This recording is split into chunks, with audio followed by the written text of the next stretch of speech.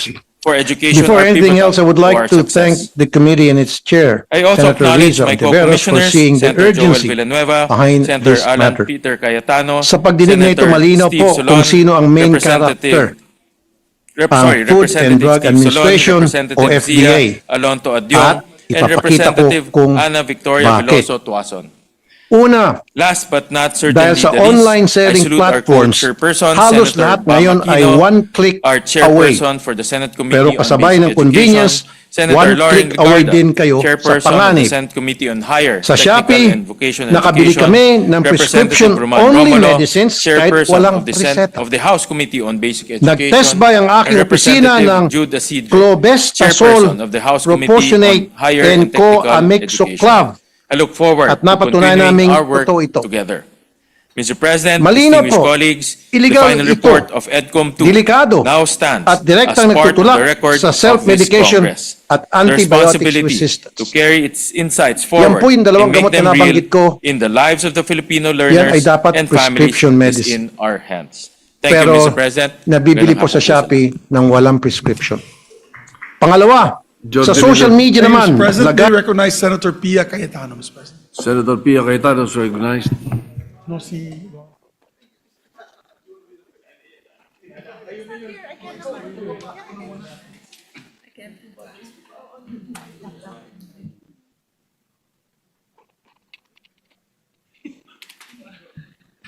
Thank you, Mr. President. Mr. President, I just wanted to express my gratitude to the entire EDCOM family, from the commissioners, our colleagues, to the Secretariat, of course, to the Executive Director, and to everyone who has made EDCOM what it is today. They have given invaluable contributions that have helped that not just helped craft the bills, the measures that we have enacted, but have basically been the basis of the measures that we have enacted here. And it has really been, it has been able to provide so much guidance. It is a blessing that our Secretary of the Department of Education came from EDCOM, so it was an easy, it was easier for him to implement. We were together with Senator Joel, Senator Sherwin. Sino original natin? Ako. And Senator Cheese. Yeah, we were the originals, no?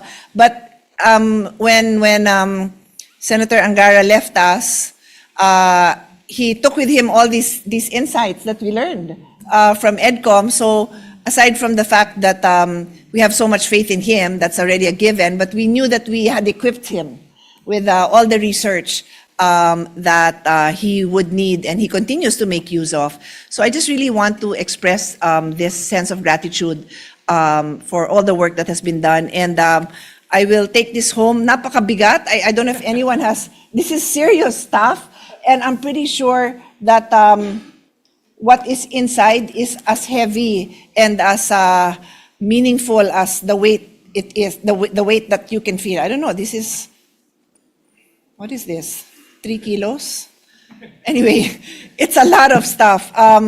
We look forward to the continuation of the work that was started. We cannot stop because learning is a lifelong process, so EDCOM must continue its work. I would like to have more to say. Unfortunately, I wasn't feeling well and wasn't able to attend. So, di na ako mag-iimbento ng insights ko, but rest assured that I will go through this and then I will be posting my my observations and my summaries, my own summary of what is contained here, because I think this is very valuable. Thank you, Mr. President. I do believe that our children are in good hands, not just with the Secretary, but with all the work that EDCOM has done. Thank you. Senator Lorne Legarda is recognized.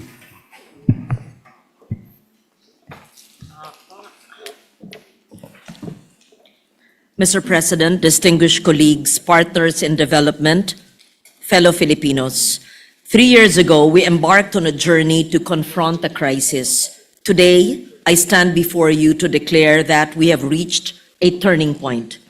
I rise alongside our colleagues, Senator Bam Aquino, Senator Sherwin Gatchalian, Senator Joel Villanueva, Senator Alan Peter Cayetano, Senator Pia Cayetano, and all our colleagues who have manifested their sponsorship speeches to formally submit to the Senate the Commission's final report, Turning Point, a decade of necessary reform, in the National Education and Workforce Development Plan, NATPLAN, 2026 to 2035.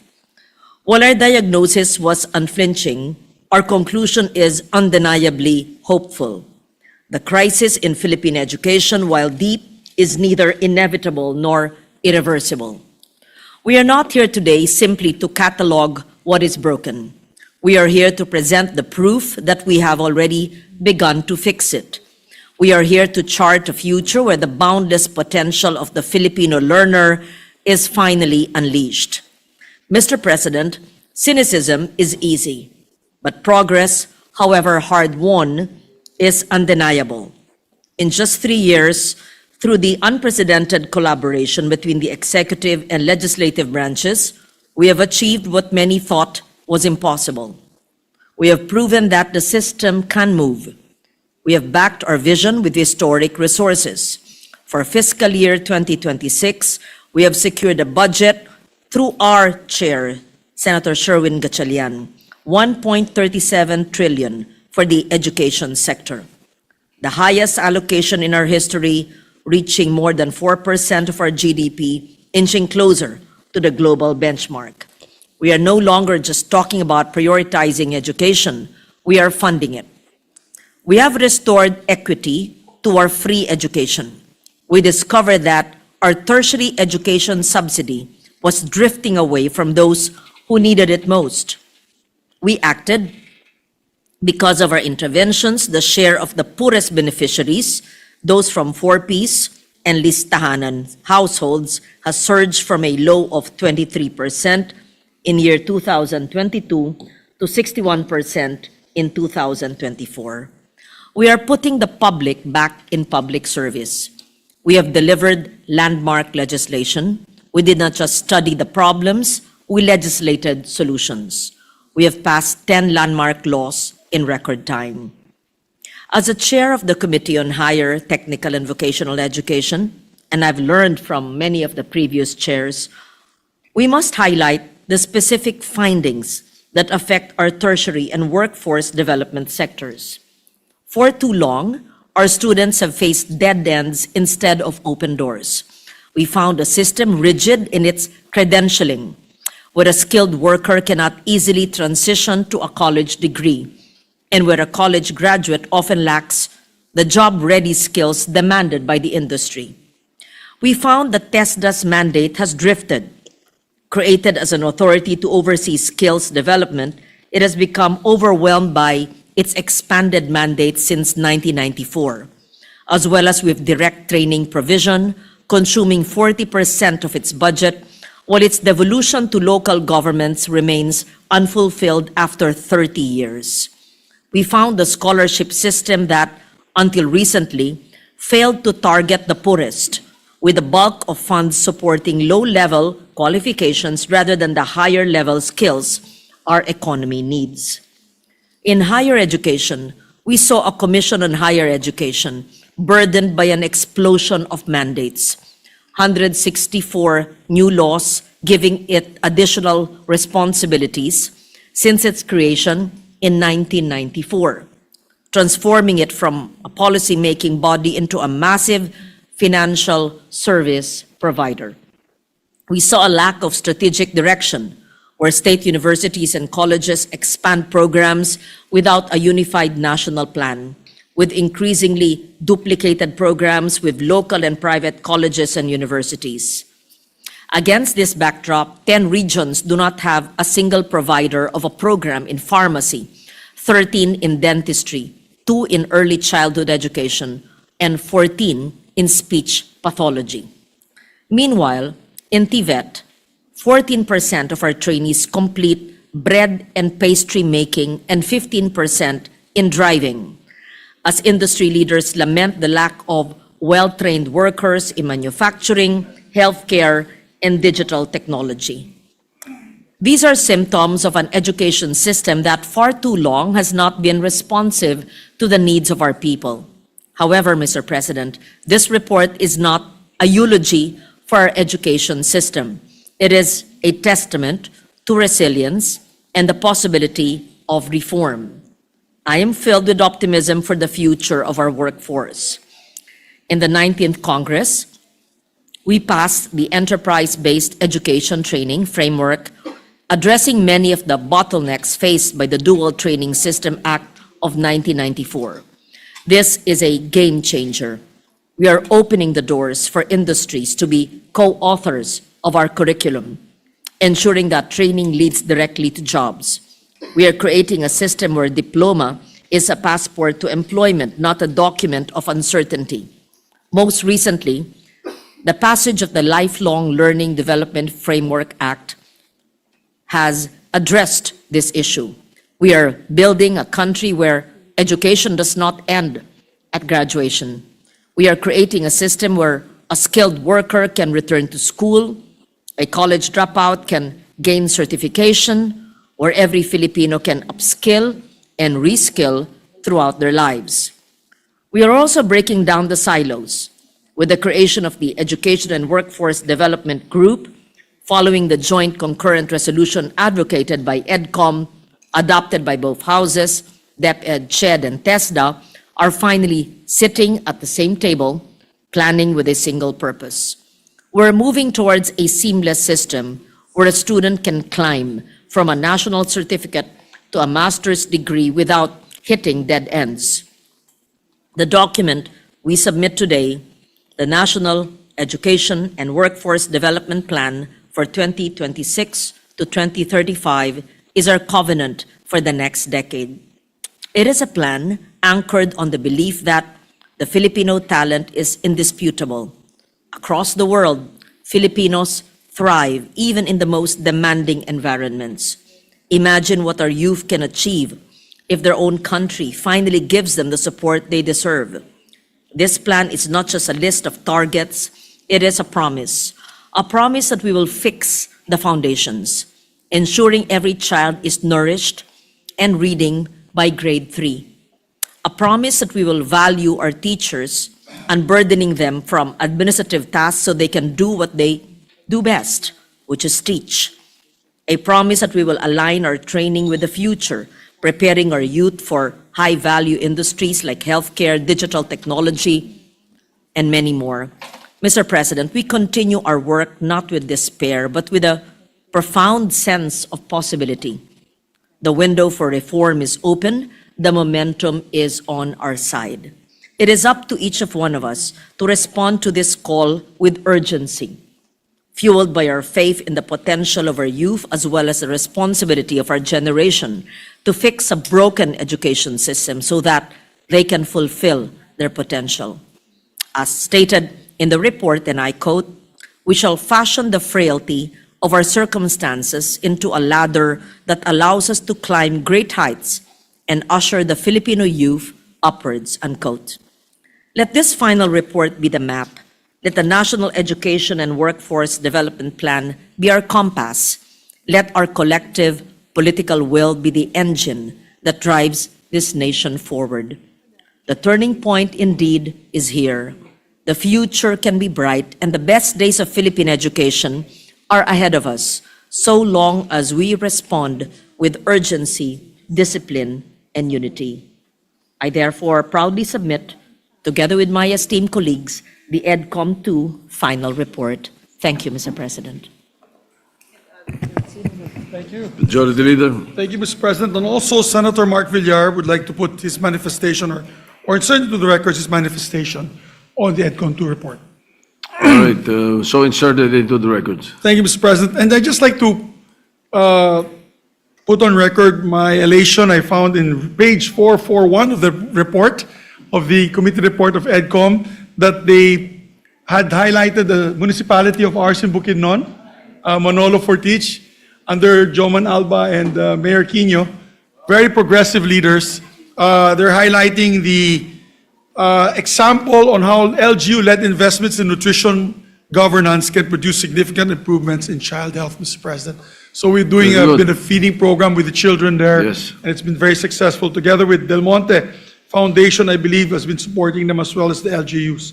So it shows that every little bit helps. Everyone can help, Mr. President. And I just want to just manifest this short message of mine, Mr. President, for the record. Today I read, unfortunately, I think it was a Facebook story, wherein the grade 7, I think it was one of the recommendations of EDCOM, were saying that the grade 7 levels of reading are not actually being done by grade 7. It's like the grade 7 students, Mr. President, are like grade 5 levels when it comes to reading and comprehension. A lot of that has to do, my dear colleagues, with social media. I just watched the news last night. France is going to start, Mr. President, a ban on social media on children below 16 years old. England is about to do the same, United Kingdom. Also, Australia has already done it. I believe France is also going to do it. Mr. President mentioned France earlier. So there are several countries that want to do it, Mr. President. Maybe it's time to study that option, that we should also ban, because I notice even with my youngest son, Mr. President, the argument every night with my wife is trying to sit him down to read the books that he's supposed to read, the novels that he's supposed to read for his English classes. And it is so difficult for them to sit down in one corner to even just read these books that we used to read, Mr. President, when we were younger. Now everything is 30 seconds. Everything in social media is 30 seconds, 30 seconds, 30 seconds. So we're going to have a generation, Mr. President, the next generation, Generation Alpha, who will not be able to concentrate and be able to solve problems because they just want quick fixes, all quick fixes, Mr. President. Something that we should study further in this chamber. Maybe we could lead on that, Mr. President. I believe these first world countries are doing something right with this ban on social media on children, Mr. President. So I'd like to congratulate EDCOM 2 on their final report and say a job well done, Mr. President. Therefore, with that, I move that we suspend session for a few minutes to have a photo opportunity with these men and women of EDCOM 2 who really worked hard, all the stakeholders who worked hard to make this happen. And maybe a prayer, Mr. President, a prayer that government will actually follow through with all these wonderful recommendations, comprehensive recommendations made by the committee. Thank you, Mr. President. Yes, we will do so. Again, congratulations. And the session is suspended for 1 Senate minute.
you, Mr. President. Mr. President, may we recognize our distinguished colleague, Senator Raffy Tulfo, to avail of the privilege hour. Senator Rafi Tulfo is recognized for the privilege hour. Thank you, Mr. President. Distinguished colleagues, I speak before you today on a matter of personal and collective privilege. I would like to raise an alarm regarding the continued dredging activities in our country. Di po kakayanin ng konsensya ko na manahimik sa bagay na ito dahil kinabukasan ng ating kalikasan at ng industriya ng pangingisda ang nasa peligro. Mr. President, with almost 10% of the world's coral reefs, large swaths of mangrove forest, and more marine protected areas than any other country, the Philippines is considered the center of global coral ecosystem biodiversity. As such, our coastal waters serve as a source of livelihood of 1.9 million registered small-scale fishers and their families. These small-scale fishers catch nearly half of the Philippines' fish supply. Furthermore, the Philippines fisheries sector generates more than 3.3 billion pesos a year. I cannot overemphasize the need to protect this industry, not just for the livelihood of our fisher folks, but for our food security as a nation. Kaya para na po akong sirang plaka pagdating sa dredging. Ang daming committee hearings at budget hearings na question ko po ang ilang dredging activities. Nagsimula po ito nung lumapit sa aking opisina ang ilang concerned citizens ng Zambales na naalarma sa tuloy-tuloy na dredging activities na sinasagawa sa kanilang bayan. Nasisira po ang kanilang dalampasigan na dating dinadayo ng mga turista. At ang marine ecology ay apektado kaya damay pati ang fishing livelihood. Before the production of bangus and bangus fish fry provided local fishing communities with earnings of at least 5,000 to 13,000 pesos per day for fishers. But the quality of the water and the marine habitat has changed and their harvest has been affected. Ang sinasagawang dredging doon ay protektado ng LGU ng Zambales, kasamang DPWH at naaprubahan ng DNR bilang river restoration noong 2021 pa daw. Pero bakit nasa dagat na ang mga dredging vessels? Bakit naghahakot na lang sila ngayon ng buhangin? Bakit hindi matapos-tapos ang river restoration? Sa tingin ko po, hindi na ito river restoration kasi mismo ang provincial government ng Zambales ang nagmamalaki at nagmamayabang na ang main source na income nila sa kanilang probinsya ay ang dredging at quarrying. Pagkatapos po ng Zambales, sunod-sunod na ang mga lumapit sa akin na reklamo tungkol sa dredging. Sa Mamburao, Occidental Mindoro, pareho po ang kwento. The dredging is allegedly for river restoration by the provincial government to prevent flooding. However, locals report that the dredging is occurring about 1,500 meters from the river mouth in the sea, indicating a different purpose, such as extracting sand for commercial use. Nung inilapit sa akin, agad-agad din naman po napaalis ng LGU at natigil ang dredging. Ibig sabihin, hindi lehitimo ang operasyon. May lumapit din po sa amin na taga Gloria Oriental Mindoro. Ganon din po ang kwento. Fundraising ng LGU disguised as river restoration. Mr. President, ang nangangamba sa mga dredging operations na ito ay ang ating mga mangingisda. But despite the importance of the Philippine coastal fishing sector, they are not protected from these dredging operations. Large-scale fishers' average catch per day has decreased steadily for decades. They now spend more time at sea, going further and further from home for small yields. Mr. President, I fully understand that there are several circumstances when dredging is needed, including the maintenance of waterways for ships as well as the cleaning of pollutants in bodies of water surrounding cities. However, environmental groups have flagged that excessive dredging can lead to environmental harm, particularly the destruction of marine life. Kaya nilapit po namin ito, mga dredging activities sa Bureau of Fisheries and Aquatic Resources o BFAR. Binigyan namin sila ng mga listahan ng dredging projects galing sa DNR upang alamin kung apektado ba ang mga ating mga mangingisda. BFAR acknowledged that it was often not consulted or involved in the planning, implementation, or monitoring of DPWH-led dredging projects. BFAR reported documented impacts on fisheries, including saltation, turbidity, mangrove damage, and disruption of fishing grounds. After requiring its regional offices to conduct an investigation, BFAR flagged 12 questionable dredging activities in rivers and coastal areas from Pangasinan, Ilocos Norte, Cagayan, Nabota, Zambales, Oriental Mindoro, Occidental Mindoro, Sultan Kudarat, and South Cotabato. In its report, stated the following findings. Number 1, lack of environmental compliance. Multiple dredging projects were undertaken without ECCs or without ECCs being shared with BFAR. Impact on fisheries were not integrated into environmental assessments. Number 2, absence of BFAR clearance. The projects often proceeded without BFAR's letter of number objections or LONO. That's why BFAR was not able to conduct fisheries impact assessment, impose safeguards, or monitor compliance with regulations. Number 3, weak interagency coordination. DPWH, LGUs, and private contractors implemented projects without formal coordinations with BFAR. Thus, BFAR involvement was often reactive, triggered only by complaints or Senate inquiry. And number 4, fisher folks marginalization.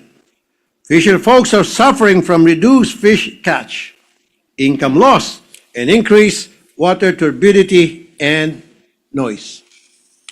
BFAR said that these impacts were not systematically documented prior to project approval. The problem with our DNR is namimigay lang sila ng ECC. If walang nakatingin, basta-basta na lang nag-i-issue ng ECC, depende sa sinasabing sa magkanong pilak na pwedeng ibigay. Walang genuine concern for our environment. An example is a year ago, the DNR canceled the ECC of a 51-hectare reclamation project in Coron, Palawan. The cancellation was too late because hectares of coral reef and seagrass beds had already been destroyed.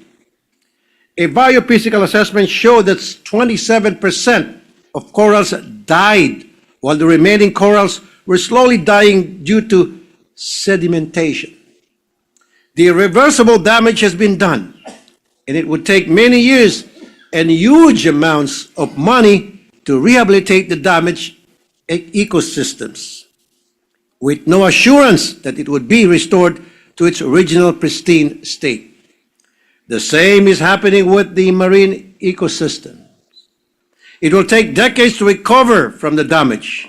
In the meantime, the people suffer. We must put a stop to this, Mr. President. Let me highlight the recommendations of BFAR. Number 1, there must be a mandatory BFAR clearance before dredging. Number 2, interagency coordination with DPWH and DENR. Number 3, fisheries impact assessments as part of environmental studies. And number 4, joint monitoring enforcement. My office will look into filing a bill that would establish policies to limit sand extraction directly from beaches in their nearshore zones, prohibit offshore dredging near sediment-starved coasts, use sediment budget studies and shoreline change maps before any extraction is approved, restore reefs and mangroves to help retain sediments and reduce wave energy, And finally, we must engage local communities in monitoring and beach profiling to detect early signs of erosion. And this should not be superficial regulations as being done by DNR. Dapat itigil na ng DNR ang pagiging reactive lang. Dapat po ay proactive. Hindi yung maghihintay lang kung may magreklamo. We have a relatively new DNR Secretary, Secretary Popoy Lutilla. I worked well with him nung sa Department of Energy pa po siya. I hope that he is genuinely for the environment, hindi tulad nung nakaraang Secretary. That he is protecting our future for the next generation. Because when it comes to our environment, what's done is done. The only remedy we have is prevention. I hope for the support of my colleagues. Thank you, Mr. President. Majority Leader, we see the hands raised by Senator Erwin Tulfo and then Senator Loren Legarda. Senator Erwin Tulfo was first. You're recognized. Thank you, Mr. Chair, with the indulgence of Senator Loren Legarda. Pinapahayag ko po ang aking buong suporta at pakikiisa sa mga mangingisda ng Zambales na nagpahayag na seryosong pangamba kaugnay ng patuloy na dredging operations sa kanilang mga baybayin na malinaw po na nakaapekto sa kanilang kabuhayan at sa kalusugan ng ating yaman dagat. Kung papahintulutan po nating magpatuloy ang ganitong mga gawain, wala nang malinaw na pananagutan. Mabibigo po tayong tuparin ang ating tungkulin ay pagtanggol ang kapakanan ng mamayan at ang karapatan ng sambayanan sa balanced and healthful ecology na malinaw na itinakda ng ating saligang batas. Umaasa po ako na tinatawagan ng pansin ang Department of Environment and Natural Resources. Galaw-galaw naman po dyan at kumilos, baka kayo po ay ma-stroke. Ang dami na po nating mga problema, ang dami pong mga issues. Patungkol po, lately dito po sa Cebu, na gumuho po. Hindi ko po maintindihan bakit pinayagan na magtayo ng isang gusali. Sa likuran nito ay isang gabundok na basura kung saan marami po ang namatay. And before that, Mr. President, yung problema din po dito sa Sierra Madre, hindi pa po nagagawa ng solusyon. Patuloy po ang pagkakalbo ng ilang mga minahan dyan sa lugar na yan. At marami pa pong iba, Ginoong Pangulo. Kaya po, panawagan ko po sa DNR na kumilos na bago mahuli ang lahat. Ganon din po, umaasa po ako sa ating Senate Committee on Environment na matutukan po ang usaping ito. Maraming salamat po, Mr. President. Senator Loren Legarda is recognized.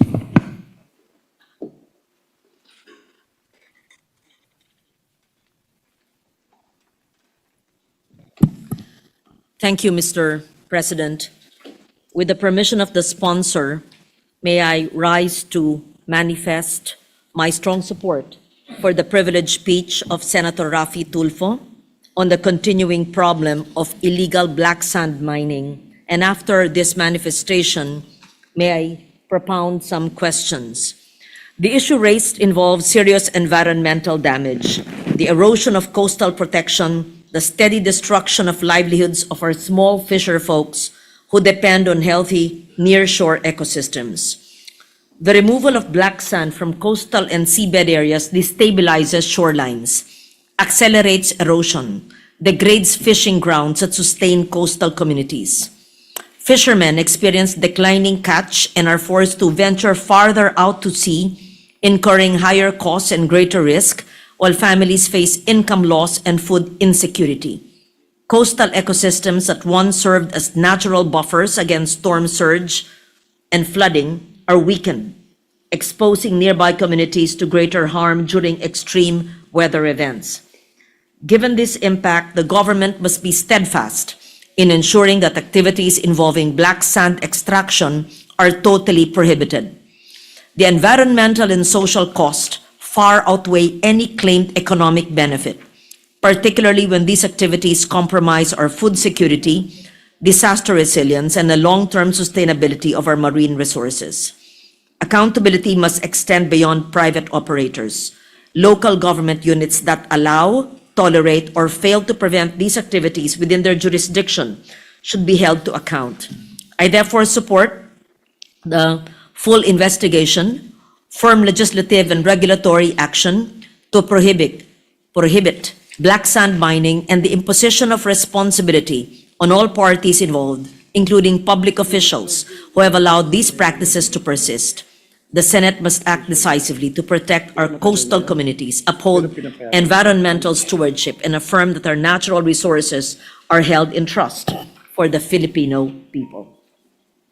So I would like to extend and convey my support to the good sponsor for having brought this to the Senate's attention today, because according to Oceana, an international organization focused on oceans, around 98% of Philippine coral reefs are under threat, and about 70% are high to very high risk due to climate change, overfishing, and coastal pressures, underscoring the need for urgent protection.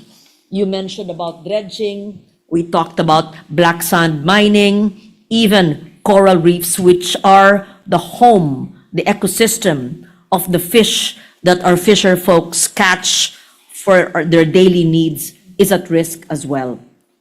Ako po ay nakikiisa sa inyo sa pag-imbestiga ng lahat ng nagaganap na illegal na dredging o maski legal na siyang nakakasira sa ating ecosystem at nakakaapekto sa kinakain ng ating mga mangingisda. Binanggit din ni Senator Erwin Tulfo ang pangangailangan sa pagsiyasat, gaya ng sabi nyo, bagamat tama ang dredging sa ibang bagay. Of course, riverbeds sometimes have to be dredged, lakes have to be dredged.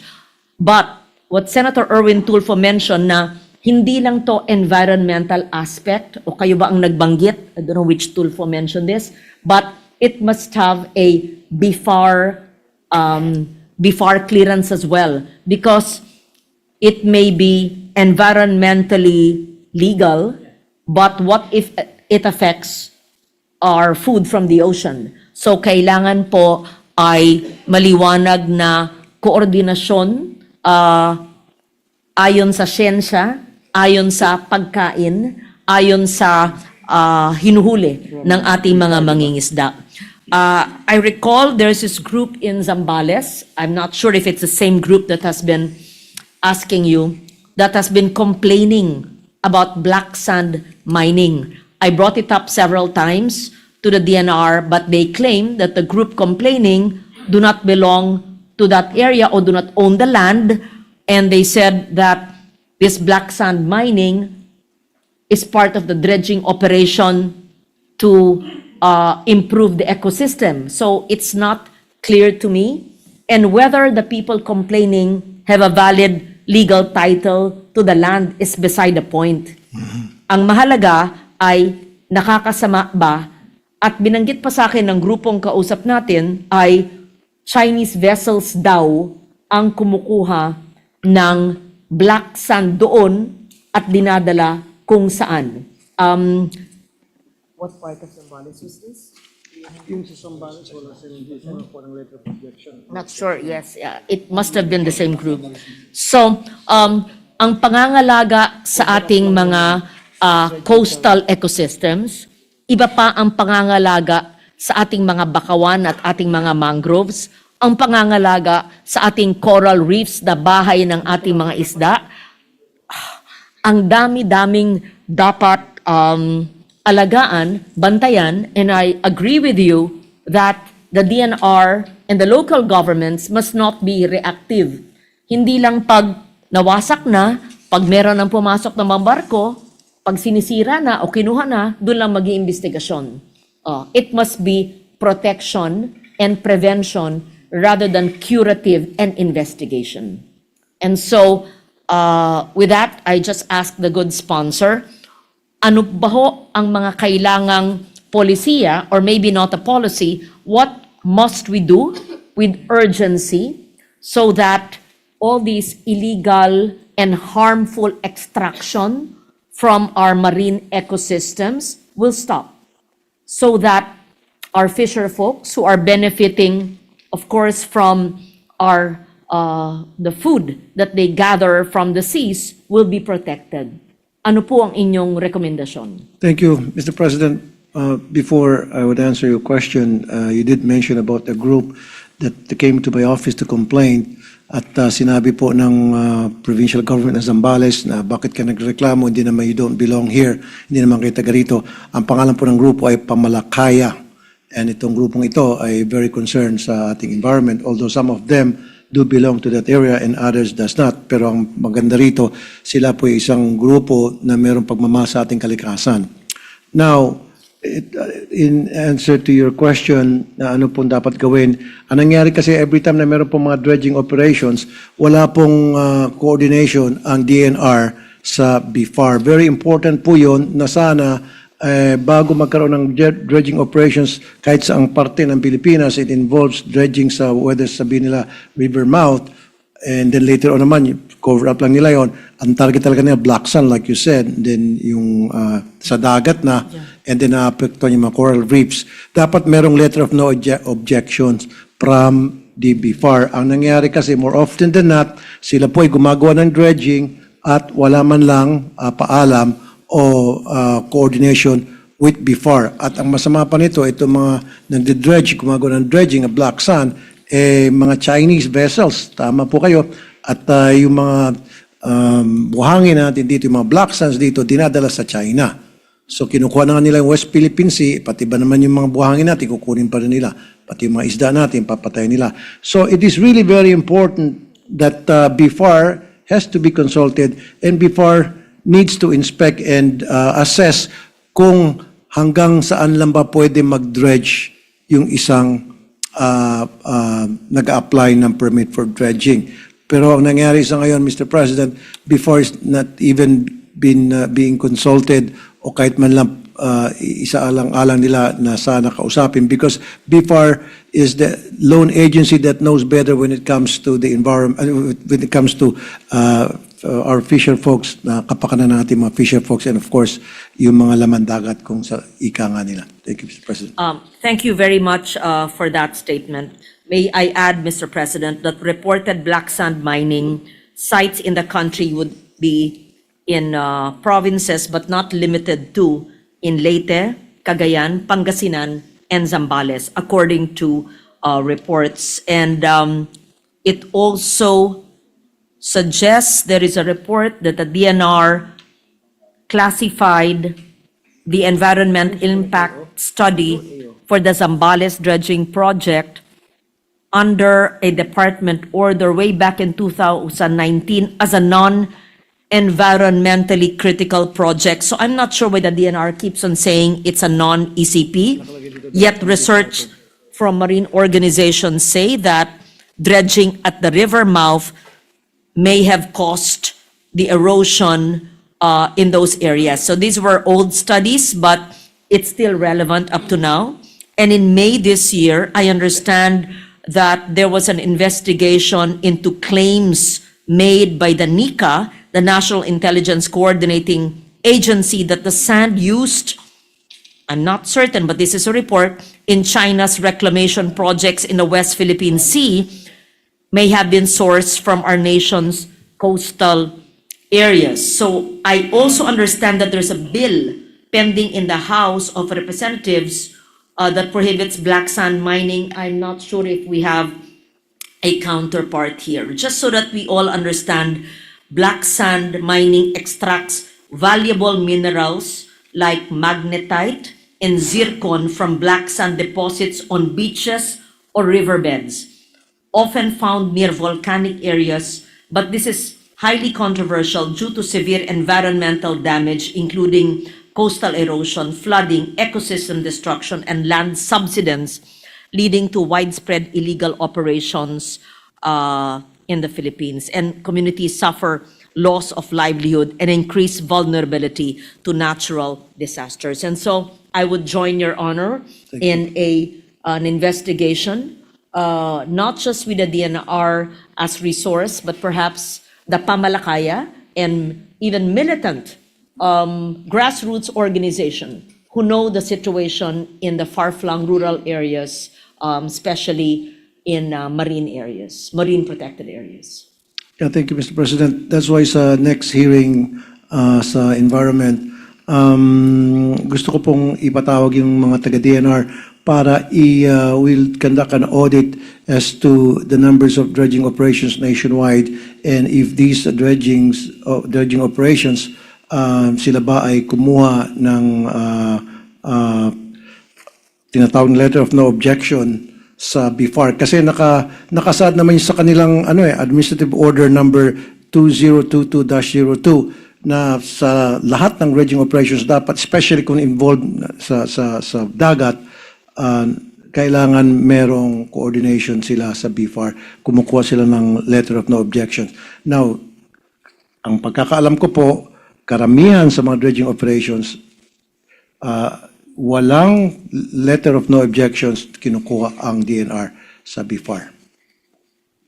Thank you, Mr. President. I will stop at that because the questions are endless, and I will join you in the hearing. And we would want the DNR and the BFAR to submit preliminarily a list where there is black sand. I only had 4 provinces. Saan pa may availability ng black sand at saan may ongoing legal dredging ng black sand at ano ang basihan ng kanilang ECC and what is the impact to our fisher folks and to coastal erosion that negatively or adversely impacts on the fish or whatever catch is available in that area. And perhaps we could also involve or include the UPMSI, the Marine Science Institute, very credible academic institution. So thank you for bringing this up once again. I join you in this shared advocacy. Thank you, Mr. President. Thank you, Mr. President. With the permission of the senators, Senator Lacson is recognized to interject. Thank you, Mr. President. With the permission of the sponsor and the gentle lady from Antique, very quickly, Mr. President, in other words, triple whammy effect sa ating bansa ito. Number 1, environmental, because nasisira nga yung ating coral reefs and everything. Number 2, economic, kasi yung ating livelihood ng mga fisher folk. And number 3, security. Kasi yung kinukuhang sand, kinukuhang lupa, binibigay pa natin sa China para mag-reclaim, maggawa ng mga artificial islands, no? Para andito na lang sila sa tabi natin, tabi-tabi. So I just want to put that on record, Mr. President, for the consideration of the sponsor when he calls for a committee hearing to confront the DNR officials and other personalities involved. It's all driven by greed, Mr. President, no? Hindi na inisip yung, never mind the environment, probably, pero yung security aspect, that's, well, I could say this is tantamount to treason because you're aiding a foreign country which is actually a threat to our national security. Thank you, Mr. President. Yes, Senator Risa Ontiveros is recognized. Salamat po, Mr. President. Just a brief manifestation ng pagpapasalamat sa nag-deliver ng privilege speech at intention ko pong sumama din kay Senator Loren at sa ating Senate President Pro Tempore na lumahok dun sa pagdinig na gaganapin dun sa speech ng good gentleman mula sa Isabela. Dahil po, equally dun sa ecological, economic at saka security consideration. Salamat po, Mr. President. Thank you. Thank you. Senator Tulfo, the Majority Leader. Thank you, Mr. President. Mr. President, I move that the speech and all the accompanying manifestations and remarks and discussions of our colleagues be referred to the Committee on Environment and Natural Resources and Climate Change. I so move, Mr. President. Any objection? Hearing none, so referred. And with that, we'd like to complete the election of members of the committee so that they can have a hearing right away, Mr. President. Pursuant to Rule 10, Section 13 of the Rules of the Senate, I move to elect the following committee members. For the Committee on Environment, Natural Resources, and Climate Change, on the part of the majority, Senator Pia Cayetano, Senator Erwin Tulfo, Senator J.V. Ejercito, Senator Risa Ontiveros, Senator Wing Gatchalian, Senator Manuel Lito Lapid, Senator Lauren Legarda, Senator Pangilinan, Senator Mark Villar, and Senator Bam Aquino. I so move, Mr. President. Any objection? Hearing none, motion's approved. And Mr. President, upon the instruction of the chairperson, Senator Camille Villar, I manifest the designation of Senators Pia Cayetano, Senator Ronald Bato de la Rosa, Senator Erwin Tulfo as vice chairpersons of the Committee on Environment and Natural Resources and Climate Change. I so move. Any objection? Hearing none, approved. I believe it's only been read now because the chairperson was on maternity leave, Mr. President, maternity leave. And for the Committee on Ethics and Privileges, I move to elect anew the following members of the part of the minority. I think they're going to,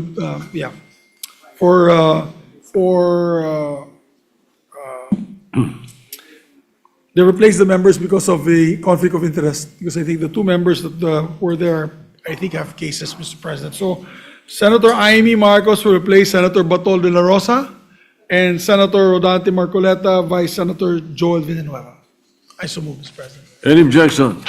Hearing none, motion's approved. And I believe the chairperson of the Committee on Ethics, Senator J.V. Ejercito, would like to also make a manifestation on his chairmanship or the committee, Mr. President. Senator J.B. Ejercito is recognized. Thank you, Mr. President. Dear colleagues, I rise on the matter of personal collective privilege.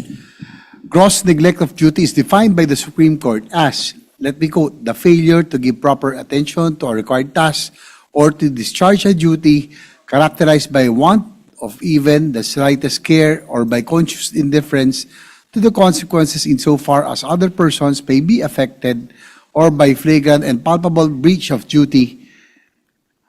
It is the omission of that care which even inattentive and thoughtless men never fail to give their own property. In case involving public officials, there is gross negligence when a breach of duty is flagrant and palpable. End of quote.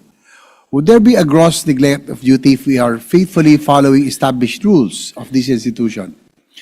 Maring gasgas na sa maraming ngunit nananatiling angkop na sabihin na we are men and women of the law, and as lawmakers, we do our business within the bounds of our rules that govern us.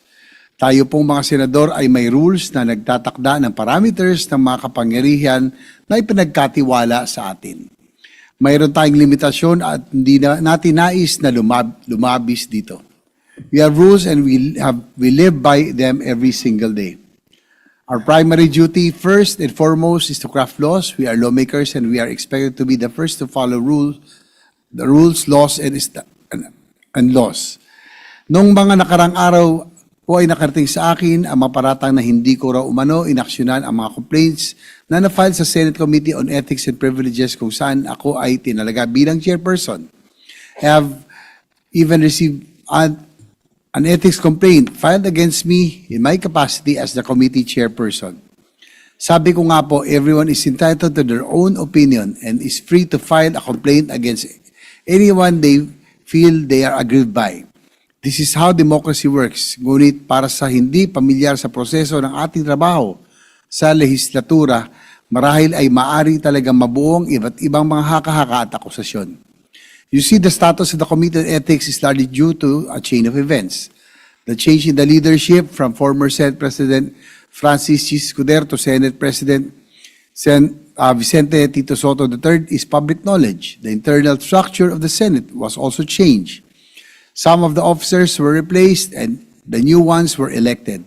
Committee chairmanships became vacant and new chairpersons were elected and new members supposedly nominated.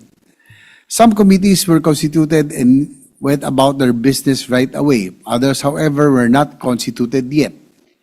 A committee cannot perform its powers and functions if it has not been constituted. If it proceeds without the benefit of being constituted, the committee risks invalidating all of its succeeding actions. Pwede po ba tayo magsagawa ng mga pagdinig?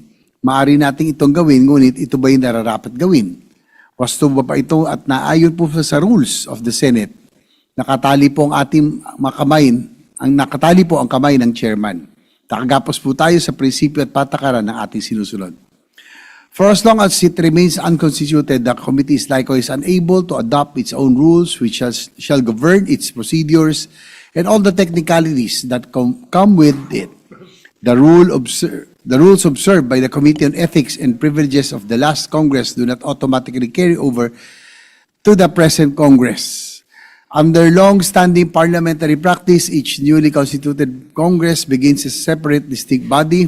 Consequently, all committees must first be formally organized and their internal rules must be expressly presented, deliberated upon, and adopted by their members. It needs to be approved and adopted during the organizational meeting of the committee by its members from the 20th Congress. This includes the marking of the case numbers of the complaints filed, which my office has arranged and kept in the order they were stamped received. Sa kasalukuyang estado ng Committee on Ethics, ang maximum na pwede nitong gawin ay tumanggap ng complaint na maaring paningin ng ilan ay minimal. Binabasa at pinag-aaralan natin ang mga complaints na ating natatanggap at binibigyan natin kaukulang aksyon sa sandaling legal ng makapagsasagawa ng mga pagdinig ang Committee on Ethics. Isa lamang po ako sa 24 na miyembro ng 20th Congress. Hindi ko maipipilit kung sino man ang sa aking makasamahan na maging kasapi ng kahit na anong committee. Malaya silang tumanggap at tumanggi sa anumang nominasyon. I understand very well that deciding to be a member of this committee could take some time. Sa committee ito, mas marami kang magiging kaaway sa ating mga kasamahan kaysa magiging kaibigan. Mahirap pumagitna, ngunit tinanggap ko ang hamon. Kung 23 ang kasamahan ko rito sa plenaryo, ito ay lahat sila ay kakasuhan, doble nito at 46 agad ang panig na mabubuo. Sa bawat isang senador na kakasuhan, may isang panig na magagalit at pagtanggap ng komite sa inaing reklamo. Months later, the budget deliberations came and the focus of everyone in this August chamber was to cleanse the budget process and rid it from possible traces of corruption. I strongly agreed to this and I actively participated likewise in the process. Meanwhile, the Committee on Ethics remained unconstituted still because the complete members have not yet been elected in plenary. Sa kasamaang palad po, nung kasagsagan ng pagtalakay at debate sa 2026 budget sa Bicameral Conference ay tinamaan po ako ng sakit. Na-hospital po ko ng halos ilang linggo, ngunit pinilit ko pa rin na natin makadalo sa iba't ibang mga hearing via teleconference. At sa sandali po na pinayagan ako ng ating doktor ay agad ako dumalo sa YCAM. Hindi ko po binabanggit ang aking pagkakasakit upang magdahilan o iabsuelto ang aking sarili mula sa mga bintang laban sa akin. Wala naman din pong magagawa ang aking karamdaman para mapuno ang kakulangan sa kasapian ng Committee on Ethics. Ang gusto ko lang pong bigyan din ay sa kabilang ng pagkakasakit, hindi naman po tumigil ang aking committee sa pagtanggap ng mga reklamo. At kung constituted naman po ang committee ay naaksyonan po natin ang mga complaints na natanggap. At kung naaprubahan ng mga magiging member ng Ethics Committee, akin pong imumungkahan sana na first in, first out policy. It is not my sickness that limited the work of the Committee on Ethics, but its non-constitution due to incomplete membership that can only be remedied during plenary. Before the BICAM of the 2026 budget, the session was suspended and the time ran out. And time clearly is beyond our control in the same very way that a senator's willingness to become a member of the Committee on Ethics is beyond my control. At the risk of repeating myself, I wish to emphasize the Committee on Ethics cannot proceed if it is not constituted. Its constitution is dependent upon the completion of the roster of members. As chairman, I cannot exercise powers that I do not possess and have yet to exist. How can I grossly neglect a duty that is not yet there? Logic dictates one can only give one has. Therefore, I cannot neglect to fulfill something that has not yet been bestowed upon me. To accuse me then of grossly neglecting my duty is also grossly illogical. In being accused of neglecting my duty as chairperson of the Committee on Ethics, I am being pressured to act beyond what is lawful. Is it acting beyond the powers bestowed or delegated in itself gross neglect of duty, our duty to abide by our rules? Is it arrogance and abuse of power? The chairmanship of the Senate Committee on Ethics and Privileges was something that this humble representation did not choose or ask for. It was entrusted upon me by the current leadership of the Senate. Each of the committees has its own chair who facilitates and presides over its business and concerns. No matter how hard or easy such a duty may seem, we try our best to perform our mandate to the highest possible standards one could give. Kung ibang committee ng Senado ay pinag-aagawan at paunahan ang hiling na makuha, walang marahil ay may gusto na pamunuan ang Committee on Ethics. Ngunit tulad ng ibang committee, inialok ito sa isang senador na nakikita ang liderato na pinakaamkop at katanggap-tanggap na humawak nito. Kung bakit akong napili mag-chair ng Committee on Ethics ay tanging si Senate President Soto at kayong makasamahan ko na lamang ang makakasagot. I am chairing the Committee on Ethics at the pleasure of all of you, my colleagues, and I could give it up anytime. It is to your trust and confidence that I was elected to such a post, and the moment you lose it, I am more than willing to relinquish. Nais ko pong ipaubaya sa inyo, Ginoong Pangulo, at makasamahan ang kapalaran ng Chairman ng Committee on Ethics and Privileges. I trust your wisdom and expertise in handling such extraordinary situations. I occupy the position as chairman at your pleasure, and I am always ready to vacate the post the moment your trust and confidence fades. Delicadeza is something I value and take pride in. Now, Mr. President, if this august body still wants me to head the Senate Committee on Ethics and Privilege, since the membership has been completed yesterday, I would like to inform the Chamber that we are in the process of reviewing the rules of the committee adopted last Congress. Once we are done with our review, we will furnish everyone a copy of your comments and possible additional inputs. We are likewise preparing to schedule the organizational meeting of the committee where the members, may formally organize and adopt the rules to govern its proceedings, hopefully by next week. We plan to do this with utmost respect for the processes, established rules, and traditions of this institution, in faithful fulfillment of our mandate without any gross neglect of our duty. Maraming salamat po at pagpalain po na tayong lahat. Thank you, Senator J.B. Ejercito. You have our full trust and confidence as chairman of the Committee on Ethics and Privileges. Thank you, Mr. President. And just a short manifestation in support of our chairperson, Mr. President. Go ahead. Mr. President, as the chairperson of the Committee on Rules, I must emphasize that we in the Senate have always operated under a committee system. And this system is bound by a set of rules. This is to ensure that all measures, or in this case, the case of the Ethics and Privileges Committee, are properly dealt with. Kailangan pong maintindihan ng lahat ng nakikinig po na yon, a committee must first have a complete membership before it can be organized and conduct a hearing or meeting. As you know, even to this last minute, we had to change members of the Committee on Ethics. Kaya hindi po mabuo yung committee at hindi po sila makatawag po ng isang hearing. So, let me repeat, kailangan po maintindihan ng lahat ay kailangan kompleto po ang membership ng committee to be organized and conduct a meeting. For the Ethics and Privilege Committee, we did not complete the membership until today, this afternoon. And sure enough, Senator JV is already looking forward to calling for a hearing by next week. I say all of this, rather, Mr. President, to ease the concerns of the committee's chair's supposed negligence as brought about by some complainant.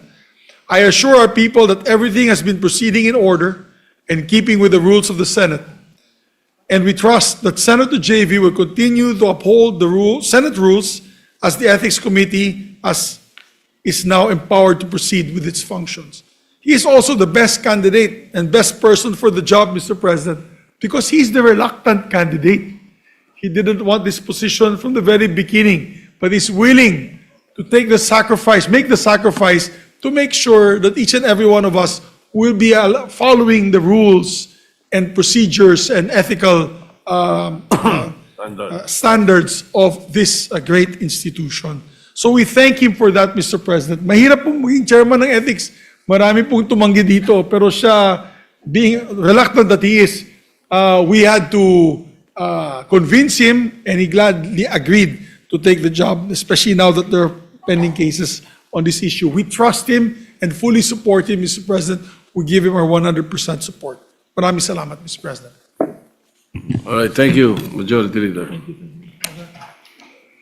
And Mr. President, last item on the agenda, since we already can approve this on second reading with the permission of everyone, including those proponents who proposed amendments, I move that we consider for amendment, Mr. President, Senate Bill number 1509 under Committee Report number 13. So moved. Any objection? Hearing none, consideration of 1509 is in order. This is the the Philippine- parliamentary status, Mr. Majority Leader. Thank you, Mr. President. We are in the period of amendment, and we are taking up the act establishing the Philippine Geriatric Center for all our super senior citizens, Mr. President. So, maraming matutulungan itong centers na ito. Mr. President, Of we course. recognize Senator Risa Ontiveros. Senator Risa Ontiveros is recognized, the principal sponsor of the measure. Salamat po, Repeated Mr. amendment. Mr. President. Mr. President, colleagues, the proposed amendments to the Philippine Geriatric Center Bill reflect the valuable insights shared during the interpellations of Senators Pia Cayetano, Rodante Marcoleta, Bongo, Robin Padilla, and Jinggoy Estrada. These amendments ensure that the PGC will not only serve as a tertiary specialty hospital for our older persons, senior citizens, and the elderly, and our aging population, but also function as the apex of an integrated, inclusive, coordinated, and sustainable geriatric care system. They likewise guarantee priority access for indigent and vulnerable older persons and align the measure fully with the Universal Healthcare Law and the Sustainable Development Goals framework. Furthermore, the amendments strengthen the PGC's age-friendly design, leadership and management, service integration, project completion timelines, and congressional oversight, ensuring that this landmark facility is inclusive, responsive, and accountable, and capable of meeting the needs of our rapidly aging population. On Section 2, Declaration of Policy, Mr. President, amendment from Senators Pia Cayetano and Robin Padilla, aligning the PGC with our SDG commitment to achieving health equity, making it future-ready, globally aligned, and socially just and responsive to the urgent needs of the aging population. On page 1, delete lines 6 to 7 and replace with the following paragraph. Towards this end, the state shall adopt an integrated, inclusive, and comprehensive approach to health development in accordance with the Sustainable Development Goals, SDGs, particularly SDG 3, which seeks to ensure healthy lives and promote well-being for all at all ages. It shall uphold the principles of equity and social justice by ensuring equitable and sustained access to quality, affordable, and age-appropriate health services by institutionalizing a comprehensive, integrated, coordinated, and sustainable geriatric care system, which will facilitate the establishment of a specialized teaching hospital and other geriatric health facilities for older persons and the aging population, particularly those who are poor, indigent, marginalized, or living with chronic and complex health conditions. I so move, Mr. President. Just a slight clarification. Yes, Mr. President. You said lines 6 to 7. Do you mean 6 to 9? I'm sorry, Mr. President. I do mean delete line 6 to 9 and replace 6 with to this 9. paragraph. All right. Yes, Mr. Any President. objection? Hearing none. The amendment is approved. Thank you, Mr. President.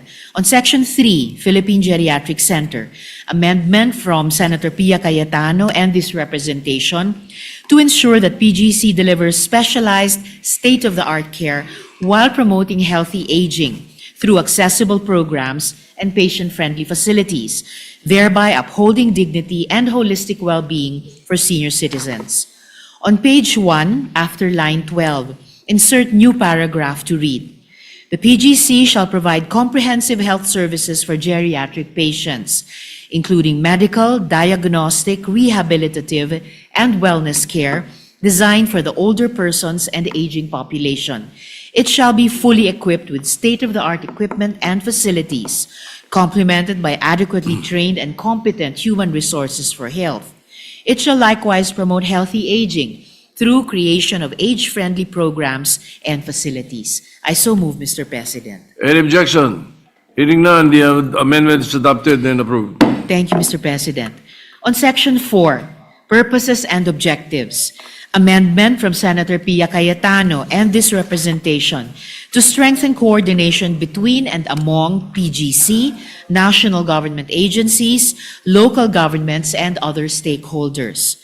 On page 2, delete lines 4 to 6 and replace subsection B to read, develop and implement a comprehensive, integrated, and coordinated geriatric care system to ensure the delivery of geriatric health, social welfare, protection, and support systems for the older persons and aging population in close coordination with, but not limited to, DOH, Department of Social Welfare and Development, DSWD, National Commission of Senior Citizens, other national government agencies, local government units, and public-private stakeholders. I so move, Mr. President. Any objection?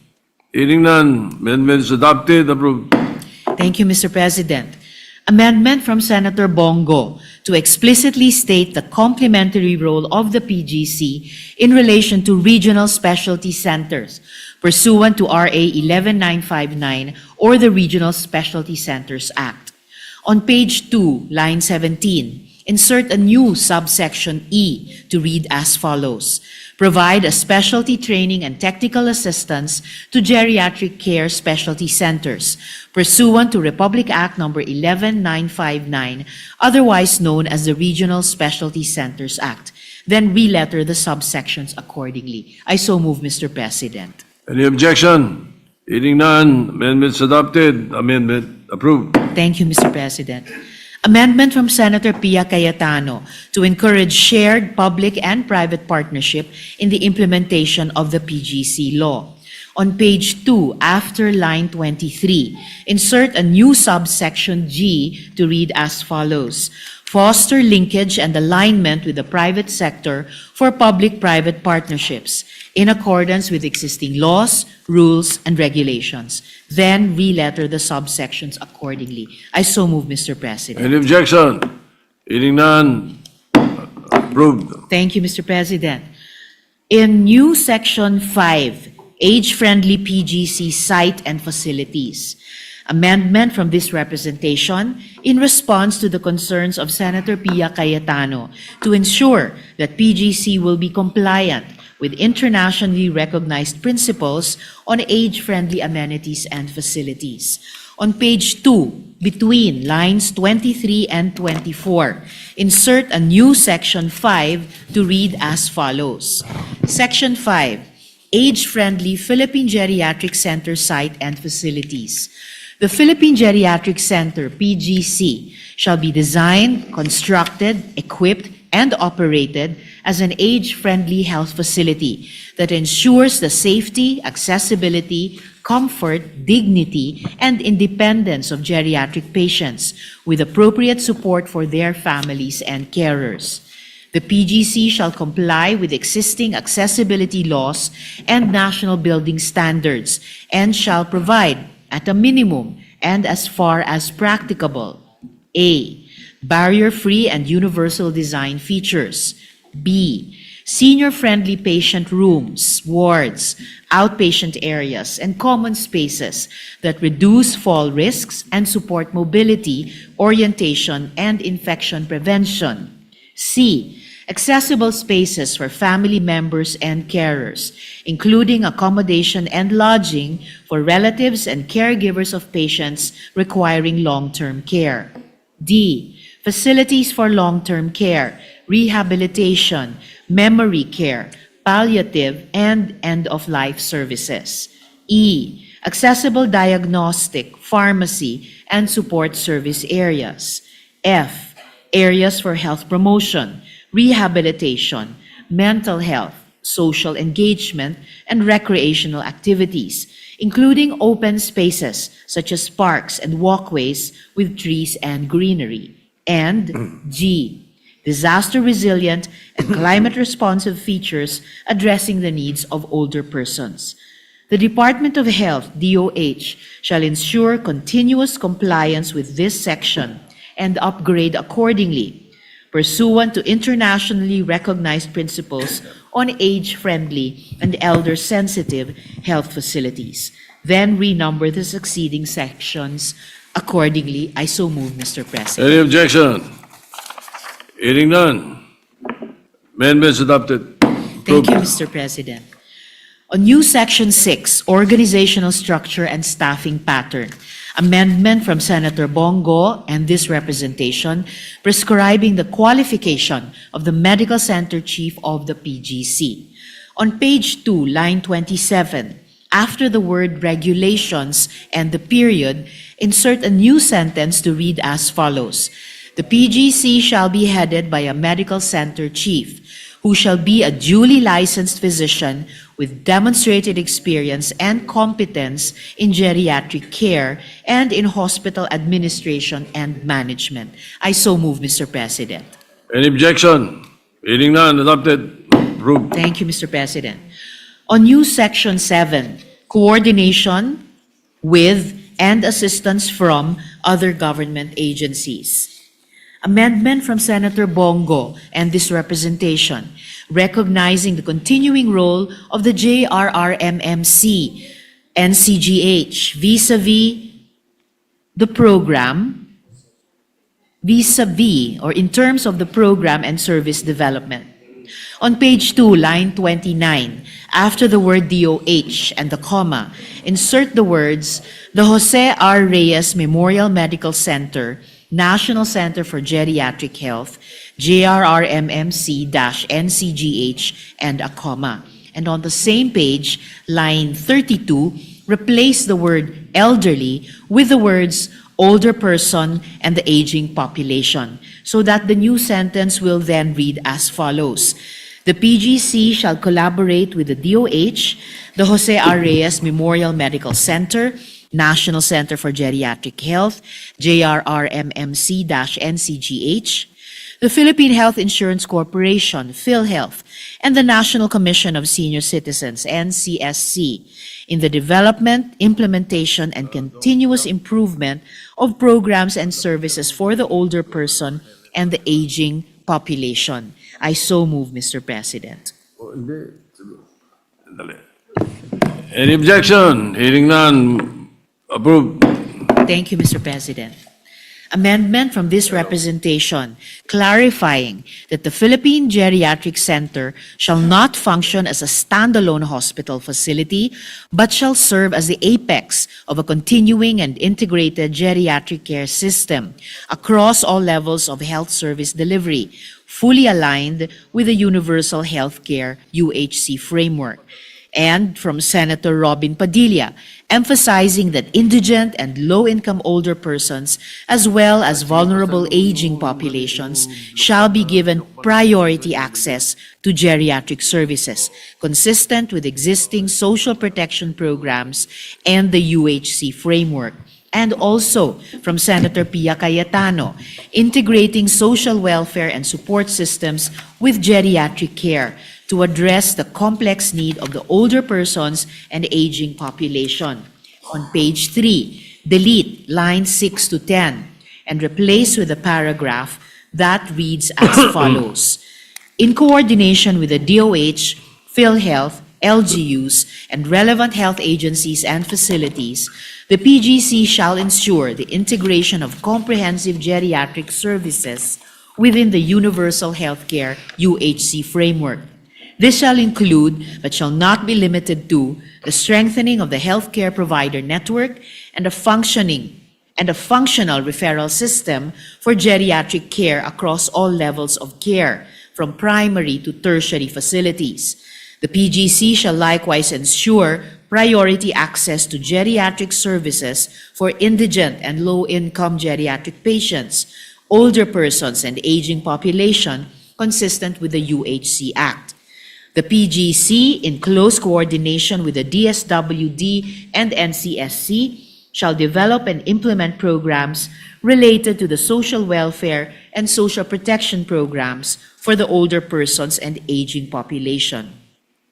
This provision shall further cover the inclusion, expansion, and enhancement of PhilHealth benefit packages for age-related conditions, long-term care, palliative, rehabilitative, and preventive health services that are responsive to the specific needs of older persons and the aging population. I so move, Mr. President. Any objection?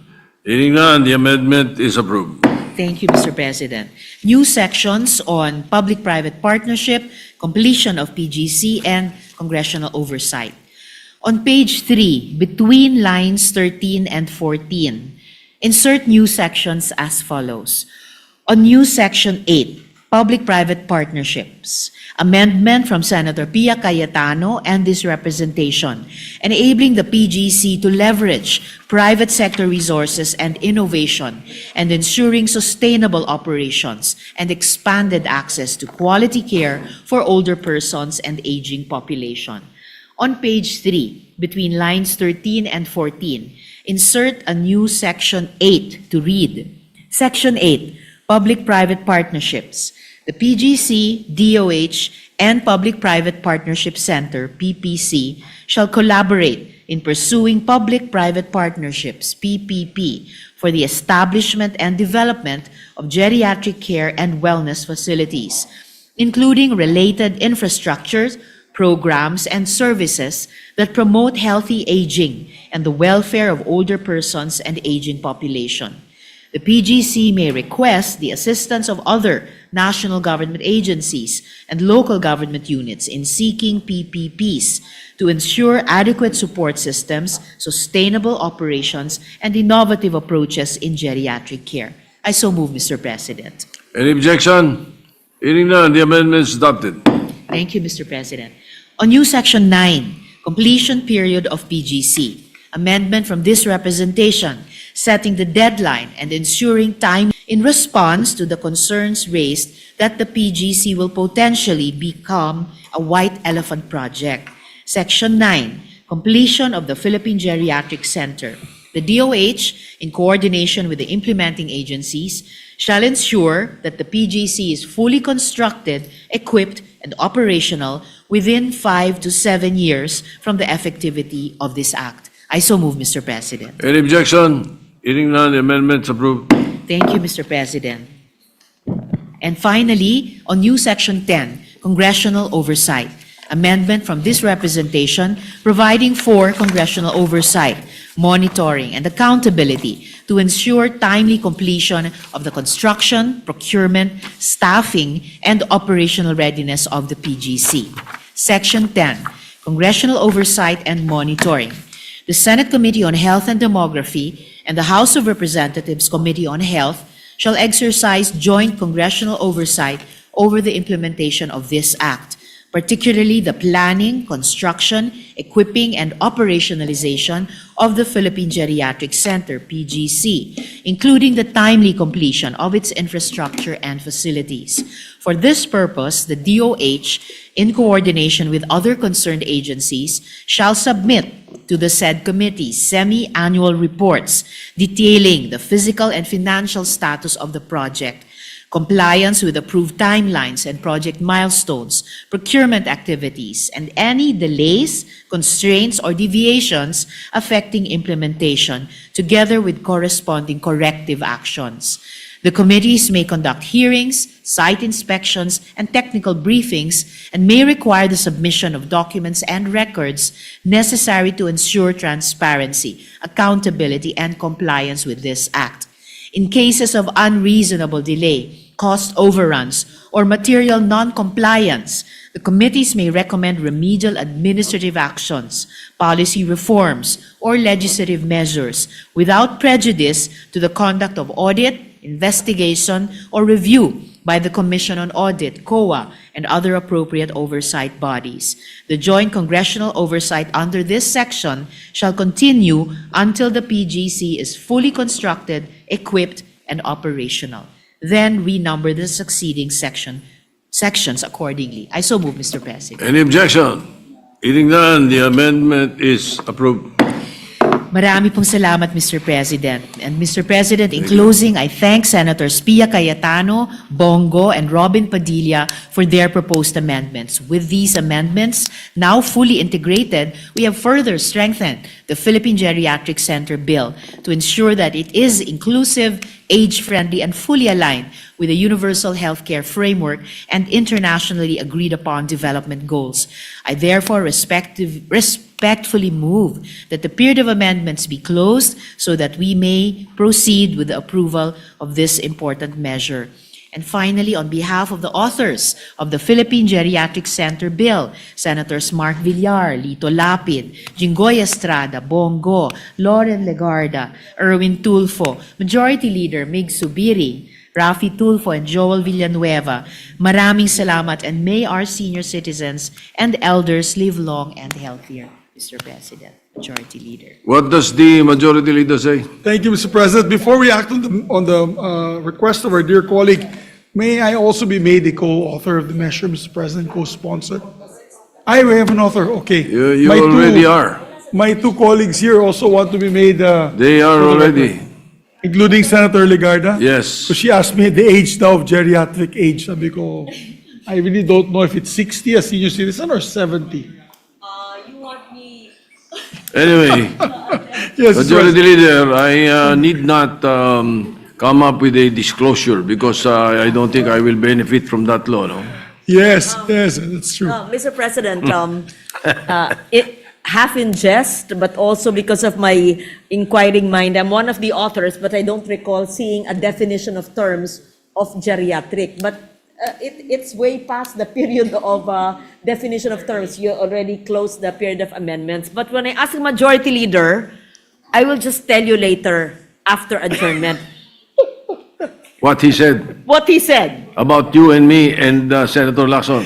No. about you. About Of me. course. I actually did not say anything, Mr. President. I was just pointing to the direction there. But marami Mr. din dito.